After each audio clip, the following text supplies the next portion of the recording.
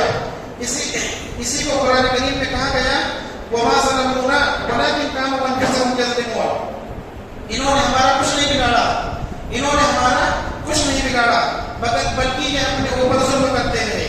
تو اللہ تعالیٰ نے اس میں بادلوں کا اور مننا سلوہ جو انتظام کیا تھا وعدے دی میں، اس کا تذکرہ کیا کہ ہم نے تم پر اے بنی اسرائیل بادلوں کا سایہ کیا اور تم پر مننا سلوہ نازل کیا، اور اللہ نے کہا وہ پاکیزہ چیزیں کھاؤ جو ہم نے تم کو دی ہیں، اور انہوں نے ہمارا کچھ نہیں بگاڑا بلکہ وہ اپنے اوپر ظلم کرتے رہے، انہوں نے اپنے اوپر ظلم کیا۔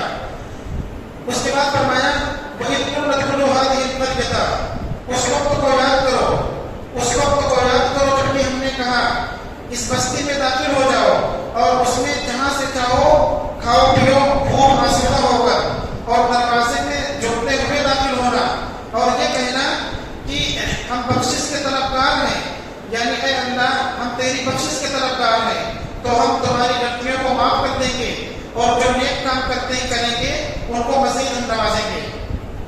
شاہ عبد القادر صاحب رحمۃ اللہ علیہ فرماتے ہیں یہ قصہ بھی وادی دی کا ہے، یہ قصہ بھی وادی دی کا ہے۔